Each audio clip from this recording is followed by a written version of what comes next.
Hi, this is Gareth L. Powell, and you're listening to the FSF podcast. The show whose jokes make Vogan poetry look insanely genius and enjoyable. Our show is brought to you by our charity sponsor, the Red Shirt Widows and Orphans Fund, which supports the Wish Upon a Teen Foundation that helps out sick kids when they need it most. And just imagine the comfort you'll give Red Shirt crewman number 129. He'll know that when he puts on the red shirt and boards the sentient warship Trouble Dog in helping her to gain atonement, that he didn't leave his family destitute and without hope, because the Red Shirt Widows and Orphans Fund has his back and what's left of his weaponry. All right, so our guest today is an award-winning and widely lauded author at the forefront of speculative fiction. He has won the British Science Fiction Association, also known as the BSFA, award for Best Novel twice, has been a finalist for the Locus, British Fantasy, and I know I'm going to pronounce this wrong, but I'm going to go with Seiun Awards. Now, that's all stolen directly from his website because, let's admit it, I'm lazy and he's an author, so he's already written it, so I figured, why try to write it better? So I figured you let the writer tell us about himself. Anyway, that's all from the fabulous website of our author, our guest today, Gareth L. Powell. Welcome to the FSF podcast, Gareth. Hi, good to be here. Excellent. Hope you don't mind us plagiarizing your website too poorly there, but it was just easier. I'm like, how am I going to introduce Gareth? Well, he's got a pretty dandy intro right here. Let's just take that. That's what it's for. Excellent. So Gareth has become custom here on our show, especially when we're talking to somebody we haven't had a chance to talk to before. We'd like to know about the backgrounds of our guests because Nick and we have a third host. Her name is Kathleen, but she is off on a field trip with her daughter today, so she was unable to make it today. But we're nerds, and we like to know the origin story of the people that are sitting across the virtual table from us. And, origin stories are always cool to us nerds. So, in the origin story, the beginning of Gareth L. Powell, what was the influence that made you want to be a writer? Was it something just inborn, or was there an outside influence, or was it a combination of both? I think it was a combination of both. I've always loved space. I've always been attracted to sci-fi. I'm talking here about when I was like 3 or 4 years old, and I watched Star Trek on an old black and white TV. I think it was probably its first UK run. And then Star Wars came along when I was 6, and that was it for me. I was sold. So I was very lucky. We had a good local library with a huge sci-fi selection, and I went in there, between the ages of about 8 and 16, and read all the Arthur C. Clarke, all the Heinlein, all the Larry Niven, everything that had a picture of a spaceship or something cool on the cover, I read it. And at the same time, there was like the Battlestar Galactica, Close Encounters of the Third Kind, E.T., all the movies. So yeah, I was pretty much, when I decided I was going to write seriously, I didn't really have a choice about genre, because you have to write what you're interested in, and obviously I had a lifetime's love of sci-fi to draw on, so it was a foregone conclusion. And then I was bitten by a radioactive SF writer. Excellent. I like that. Okay. So is there one particular author whose work stood out to you and really drew your attention? You named off a couple there, but was there one of them in particular that you found yourself gravitating to more than others? When I was a teenager, I was into the early Larry Niven Nern space stuff. Okay. Like Ringworld and his Beowulf Schaefer tales and stuff. But along the way, we kind of diverged, and I started getting into different things. William Gibson's short story collection, Burning Chrome, I think was one of the major inciting incidents in my decision to start writing seriously, because I read that and I thought, okay, while I don't know much about the chain of command or starship captains or emperors, I do know about street level people. He showed you could write about just normal grunts on the ground, and that tied up in my head with my love of the films Alien and Aliens, which are not about the super slick space warships. They're about grunts doing their job. And that kind of that's kind of where my aesthetic came from, I think. The two of Okay. those. Definitely. But I also love the culture novels by Ian Banks. I read all of those I read the first four at a very impressionable age, and then I've read the rest as they came out. So yeah, those are the high points, I think. Then Samuel Delaney's Nova as well. That's a big influence. Excellent. So I've recently started to make my way through the Embers of War, and I am loving it. And I really like how you, in certain spots, take on the perspective of the ship. And that I thought was a really unique way of wording things, every pun intended. But when you're working on being creative, what is it that helps you to be creative and to get that out of box thinking? Well, with Embers, it was the first time I'd tried writing a novel in first person instead of third person. And it was a bit of a revelation to me because I found you could just channel the characters' voices and just poof, it all came out. You could just like tap into them and you could sort of vomit out a whole chapter from their point of view of them just going, oh my God. And it was very much, for me, it kind of felt like acting. So for each chapter, I would kind of put myself into okay, in this chapter on Trouble Dog, what's she going to say about this? And, usually what she said was full of, cuss words and violence. But, for each character, I kind of had a little voice in my head, and so I would just shift into that voice, and so I knew which character to go to get the biggest reaction to each circumstance. So it was really just a case of just channeling their responses. Yeah, it's definitely been a fun read so far, and I'm definitely looking forward to more of it. So Good. All right, so Gareth, so in doing our unprofessional research in order to talk with a professional, we found that, clearly he's reading Embers of War. I was looking at the Descendant Machine, which is part of one of your latest offerings, which is part of the Continuance series. And you have a lot of different series, novels, novellas out there. You've been a writer for quite some time. So I was hoping for those who are not familiar with your work and not familiar with maybe the Descendant Machine, because that is the latest, especially that looks like the third part of your most recent trilogy, was hoping that you could tell people about the Descendant Machine, why they should be picking up that book, and how it fits into that trilogy. First off, it's not part of the trilogy. Oh, okay. My apologies. There are two books. There's Stars and Bones, which came out earlier this year, and then there's Descendant Machine, which comes out in April next year. And they are two standalone novels, but they're set in the same universe, if that makes sense. Okay. I think that's maybe where I got confused. Yeah.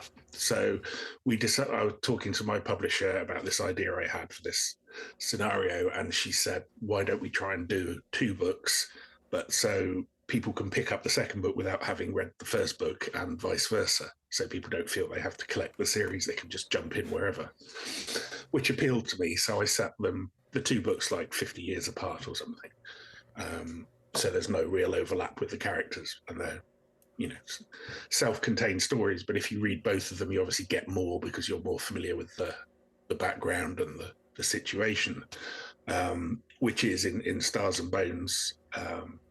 It's set 75 years after the human race has been evicted from the planet Earth by an alien intelligence who don't think that we're worthy of looking after a planet because we're basically wrecking it.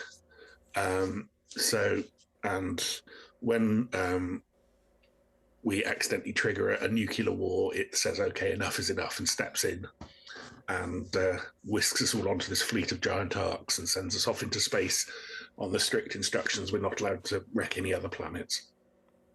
So basically, as a human race, we're put on the cosmic naughty step and sent off. And anyway, so then 75 years after that, a scout ship going ahead of the fleet goes missing, and there's the main character who's called Erin, and her sister has gone missing on this scout ship. So she sets off to discover what happened. And I don't want to give any spoilers, but it's fairly horrific and scary and written during the pandemic, and all sorts of stuff happens. And then 50 years later, we have Descendant Machine, which is, again, set in this huge fleet of humanity that's making its way through the stars, kind of like Battlestar Galactica or something. And once again, they run into some trouble. One of their emissaries to an alien civilization they've discovered gets fired upon, and the main character is trapped in the decaying radioactive remains of her scout ship, and she has to escape and find out why she's been attacked. So that's the general setup. They're both thrillers. They've both got some Stars and Bones has got a bit more horror element to it. Descendant Machine is a bit more mind-blowing space and time stuff. So, you know, pays your money and you takes your choice. Interesting. All sounds fun. I do have one question for you, though, about and this is just something that honestly just popped in my head. So in your introduction, and I'm listening to a lot of what you're writing, you're talking about your writing here and your writing style and all that type of stuff. But your introduction says you're at the forefront of speculative fiction. So what does speculative fiction mean? I probably should have asked this earlier, and I apologize. But now when you're talking about, you know, being evicted and sent off to other planets, I'm like, okay, so is that what that means? So that made me curious. That phrase was written by one of my publishers. You're like, that is not mine, that is theirs. That was because I had a book about writing that came out this year as well from Galance called About Writing. Yes, saw that. And I lifted that phrase from there. They wrote a brief description of who I was for that as well, so I lifted that. But I'm not a fan of speculative fiction as such. I tend to use science fiction because it's a little more clear to the sort of the layperson what it means. But as I understand it, speculative fiction is intended to encompass a wide range of, like, slipstream fiction, weird fiction, fantasy, and so on. And I have a sneaking suspicion it's a way of science fiction writers trying to sound more respectable at writer parties, saying science fiction. Cool. We're going to be speculative podcasters, Nick. Sounds good. I got to find a way for us to be to sound a little more slick when we get together with other people. Be like, so what do you do? I'm a speculative podcaster. That's right. Yeah, we do podcasting and we speculate about it. That might have to be a thing. Surely you're a global internet radio presenter and producer. See, this is why we have really smart people on the show who do the things and write the things to come on and tell us how we need to present ourselves. There it is. So we all have a little something that is close to our heart. Which one of your projects would you say is closest to your heart, or maybe even a project that's a little less known that you wish to got a little more love? Well, the thing closest to my heart is probably my left lung.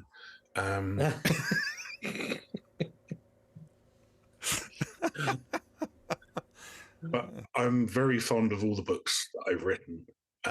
If there's one that didn't get the appreciation it deserved, maybe it was a novella I did a couple of years ago from Tor.com, which was called Ragged Alice. Mm-hmm. And it's a bit of a departure for me. It's sort of like it's a murder mystery, but there are horror elements and supernatural elements. And it's set in an out-of-season seaside resort in Wales. And it's kind of like a Welsh Twin Peaks. And there's the main detective, and she can actually see guilt on a person's soul. So she kind of sees a glow coming through their skin, and if it's mottled and grey, she can see there's guilt there. So that helps her kind of in her investigations. So it was a very personal book because it put in a lot of feelings I have about Wales and a lot of memories I have from childhood visits to Wales. My father's family originated in West Wales. So the countryside is rugged and very beautiful, but at night it can also be incredibly eerie. So I wanted to get that across as well. And I put I put a lot in there. It's a very personal story, and it kind of didn't make much of a splash. So yeah, if there was one I wish I'd done better, it's probably that one. I'll have to check it out. And now a word from our sponsor.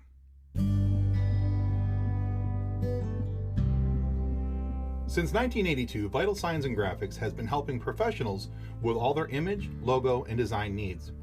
Perhaps you're looking for signs and banners, truck and trailer lettering, business cards, brochures, or other image and marketing aids. Vital Signs and Graphics in-house design studio has you covered. From logos to apparel, start to finish, Vital Signs and Graphics has everything you need to look and feel professional. Call Rick at 231-652-3300. He'll get you noticed. Welcome back to the FSF Popcast.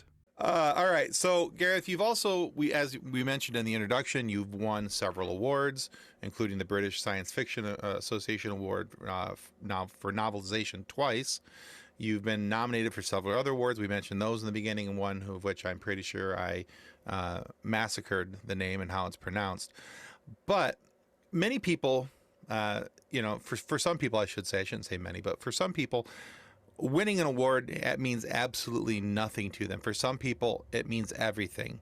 So what does it mean to you personally to be, A, nominated for an award, and then B, to have actually received the award and be able to bring it home with you? Does it have any personal imprint on you, or is it just nice to know that people like what you do? There's definitely a sense of validation when you get nominated. It's like, oh yeah, somebody, people out there like what I'm doing. There's a feeling of recognition. Of course there is. Mm-hmm. In terms of winning the award, the best thing about winning the award, especially with the novel award, was with both the novels. As soon as I won the award for them, loads of publishers in other countries came forward and said, we want to print a translated version of this. So oh, cool. I got to sell, I think Embers of War has been published in like about 8 different languages or something now, because it won that award. And whereas it wouldn't necessarily have got that attention, and I wouldn't necessarily have earned that level of income if it hadn't won. So from a business point of view, winning the award is very good and very, very helpful, which is one of the reasons I think most people want to win one. Okay, that makes sense. Yeah, I don't know. I mean, obviously there probably are some, but I don't know a lot of writers who just want to win one for the kind of the ego kick. We're all racked with too much imposter syndrome for that.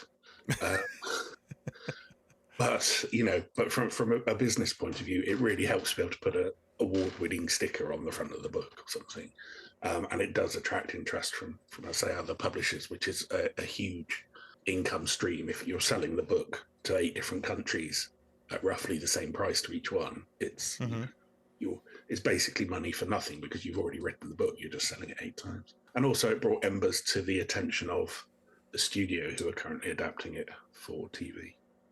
I was just wondering if that was a possibility, and it certainly helped. That's fantastic. Nice. Congratulations on that. That's awesome. Thanks. Wow. I mean, because I've always thought about it. I see the little award.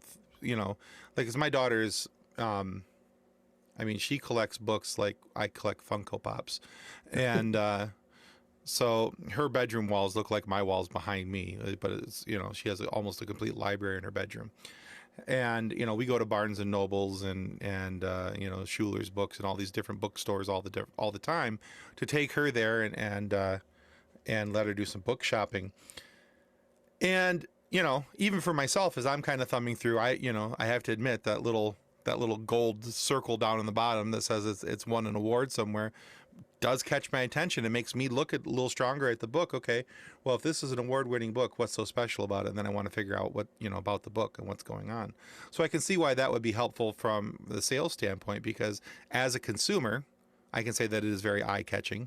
And it makes me wonder. I had not thought about it from the aspect of the publisher, though. So that's kind of a nice thought, a new thought for me. I hadn't thought about it from that aspect and how that would also benefit you. That, you know, like you said, you have now 8 different publishers in all these different countries who want to go now and translate it and sell it. So that's really cool, and that's awesome for you. I'm glad you have that level of success. Thanks. Yeah, it's a lot of people sort of campaign for awards. We're in awards season now, and a lot of writers will be kind of, and I do it myself sometimes, but just putting up posts saying what they're eligible for. And, you know, just saying, oh, by the way, this book came out this year. If you're voting in the Hugos or the Nebulas or whatever, please remember to nominate it if you like it, and so on. And I think most of them, while some of them probably do it for the ego kick, as I said, most of them are doing it because it will bring their book a little extra sheen of credibility and maybe, you know, to a wider audience. It's the same in literary fiction as well. In the UK, a lot of literary novels that come out and are nominated for sort of the Booker Prize, for instance, which is the big UK literary prize. Okay. Some of them will have sold 300 to 500 copies before that. But once they get onto that list, they will sell 40,000 copies, maybe. I don't know exact figures, but they will see a massive spike in sales that they just would not have got otherwise, because a lot of literary fiction, unless you have a big blockbuster, doesn't seem to sell a great deal. So, yeah, there's a definite economic benefit to winning prizes, and I think that's why some publishers really push to get their authors onto shortlists as well. Yeah, I can see why they would do that. Absolutely. I mean, the publisher's there to make money. That's their job. You know, they want to, the more they can promote your book and get it out there in front of people and all these different things, the better chance they have of it getting sold, and, you know, then they make money and you're making, yeah. So from an economic standpoint, I understand why they would push for that. That makes sense. I really hadn't considered it that it was given an opportunity to go to other countries, though. That's just kind of new thought. So, you know, I learned something today. There it is. That's what I learned. So my dad has also written several stories, from beer fiction to some sci-fi parodies, and usually, no matter what the topic is, he's always done some sort of research. So what kind of research do you do in preparation of writing one of your stories? It depends on the particular story. Usually I write space opera, so I've got a fairly good grasp of how space works and how space travel works. Basic Newtonian physics. I'm not an expert in any shape or form, but, you know, I've read a lot of sci-fi, I've read some science, I've seen shows like The Expanse where they get it a lot more correct than sort of Star Wars or so. So there's not a lot of swooping about and Second World War plane noises in my novels. Right. So I try and keep it as plausible as possible, and the rest of it I frankly make up, because, you know, nobody knows how to build a hyperdrive, so I can just make up how it works and put my own rules around it and so on. With something like Ragged Alice, which is set in the present day, and the main character being a police officer, I had to do some research into the way sort of the British police would organise a murder investigation, how it would be structured, who would be in charge, who would report to who, blah, blah, blah, blah, blah. So for that one, I actually I brought a book written by an ex-policeman on how it works and everything. And so I hopefully got that as correct as I could. But with the sci-fi, you know, I make a lot of it up. As long as it sounds plausible and it serves the story, then I'm happy. I'm not one of these people who computes in great detail the orbit of every planet in their book so they can tell what season it is. And who cares? So life's too short. I've got fish to catch. Right. So what is your process of going from blank page to getting a well-rounded story? I know that's a very large question in general, but like, do you just sit at a coffee shop, have a notebook, start writing things down? Or do you just sit at a computer and start plucking away? I usually sit at the computer with a Word document and start kind of typing ideas into it and trying to write an outline. So I'll be basically telling a story, and the outline will probably be no more than a page, but it'll be kind of there's this person and they need to find this thing, and this will get in the way, and then they'll need to do this, and then I'll go back and I'll revisit that outline over and over and over again, rewrite it maybe a dozen times, throw in other things, take out other things, and just keep going until suddenly I feel, okay, I think we've kind of got something here, and then I could start writing. And it's usually when I found out who the main character is and roughly what they want, then I can start to put things in motion. And writing that first few chapters is how I feel my way into the story and work out who the narrator is, and that all kind of, that's the creative part where it all kind of arises off the page as I'm writing it. I'm not somebody who plans in great detail beforehand. I like to actually roll up my sleeves and sort of plunge my hand into the clay and make it on the wheel as it's going around. Okay, so your story evolves as you're writing it then. Yeah. Perfect. Gareth, with all that you've written, the series, the standalone sci-fi works, the novellas as well, people may be confused as to where they should or could jump in to your works. Now, I'm sure you've had people ask you before, where's a good place to start with your work? So here we are asking that question again. Do you have a recommendation for people who are interested in getting to know your work, but here's, this is the place for them to start? I usually recommend Embers of War. It's the first one of a trilogy, and it's also the most popular book I've written. It's outsold all my other books put together. So I think it's probably a great place to start, because there seem to be so many people who've read it and loved it and fed back to me how they love all the characters. So I cannot ignore that. So I would say start with Embers of War. For whatever reason, I keep looking at, and I'm going to probably mispronounce this too, so please feel free to correct me, but I keep looking at, because the illustrations on the cover honestly amuse me, for Ack-Ack Macaque, and I haven't had a chance to read them yet, but that is on my short list of things to read, just because, as the description here, a cigar-chomping monkey with nuclear-powered zeppelins, electronic souls. I'm like, yeah, okay, this, to me, I'm like, it just looks like a lot of fun. And so I'm hoping that, I'm hoping to get to those very shortly. But yeah, the cigar chomping monkey holding a massive revolver in his hand, kind of sold me. So they're basically near future thrillers in a sort of Philip K. Dick, William Gibson, Black Mirror kind of mold. Okay. Except one of the characters is an uplifted monkey who has been artificially granted a human level awareness, and is pretty pissed off about it. So and there's a lot of kind of twists and turns and action. So yeah, but if you like kind of kinetic thrillers and vast amounts of swearing, then you'll probably enjoy it. All right, fair enough. Good notice. But yeah, honestly, if you guys go to his website, and we'll have a link for this down in the show notes below. For me, that's where I'm going to go. That's probably where I'll be starting, just because, again, the cigar chomping monkey with the massive revolver. It just looks really cool to me. So Gareth, we have a Facebook group with about 208,000 plus members, and it is just filled with memes. We got this universe mixed with that universe. So if your ship, the Troubled Dog, got sucked into another universe, which universe would you like to see the Troubled Dog in? Well, if I'm being kind to her, I think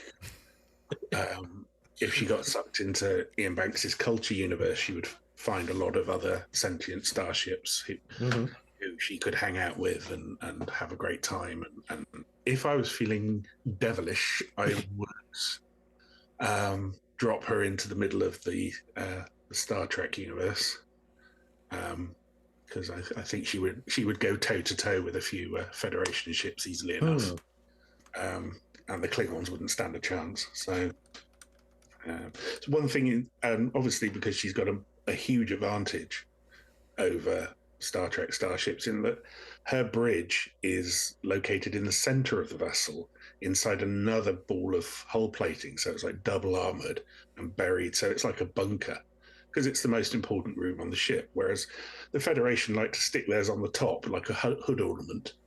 And so you can just shoot it off at any point.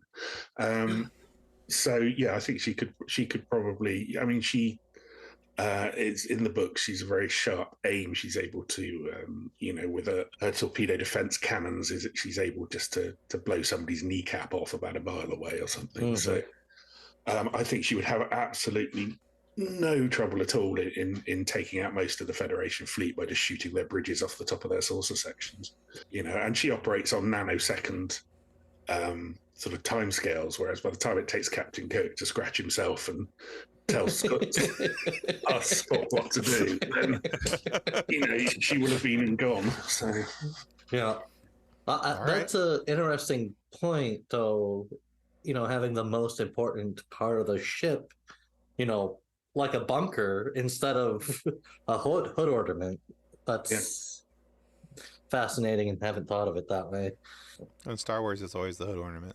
Yeah. So something that can be easily exploded or destroyed and gotten into.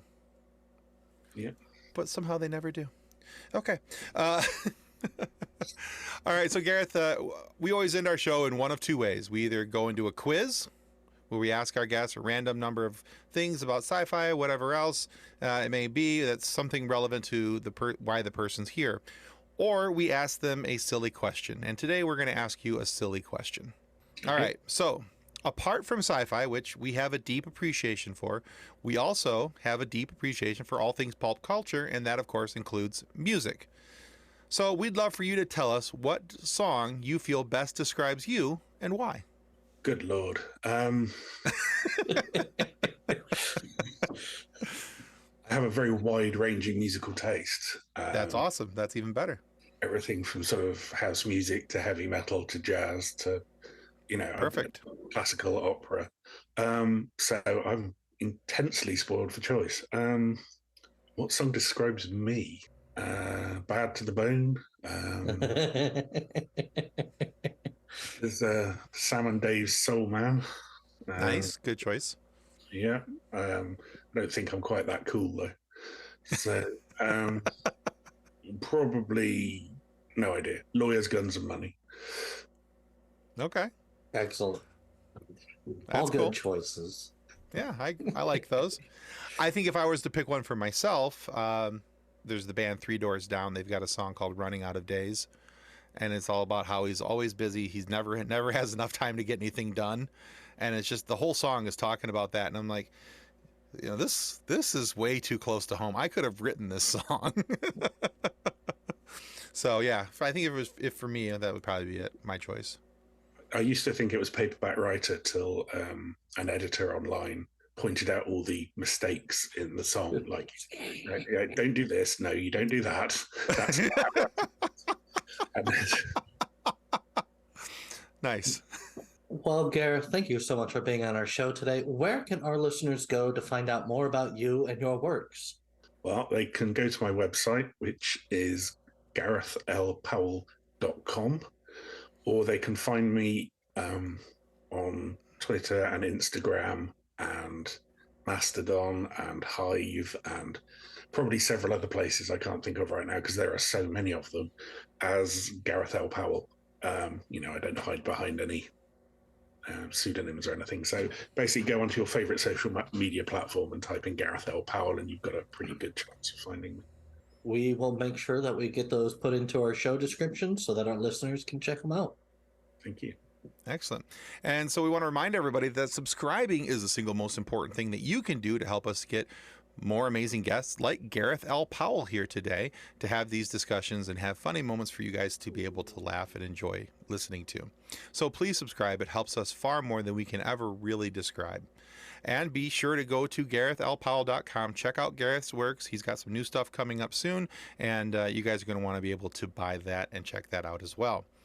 However, If for whatever reason you are not happy with the content of our show today, please feel free to lodge a complaint with the head of our complaint department. That, of course, is Gareth's editor. Look, no one is as ruthless or as brutal as a highly trained editor. They are skilled in finding errors and mistakes and removing them, which is, of course, the part that worries us. And if we're being honest, that's the part that should worry you too. If your 2 copies of your complaint aren't filled out right, look, I'm just saying, they make mistakes disappear. So maybe just keep that in mind before you get all reporty on us for being the bad hosts that we are. Thanks again, Gareth. Thank you, Gareth. This was a lot of fun. All right, guys, that's going to conclude us for the FSF Popcast. Goodbye. Ciao. On behalf of the rest of the hosts of the FSF Popcast, we want to thank you for listening to this episode. If you'd like to be a guest on a future episode, please contact us by means of Twitter or Instagram using the handle @FSFPopcast, or go to www.fsfpopcast.com and click on the Contact Me link. Thanks again, and hope you enjoyed the episode.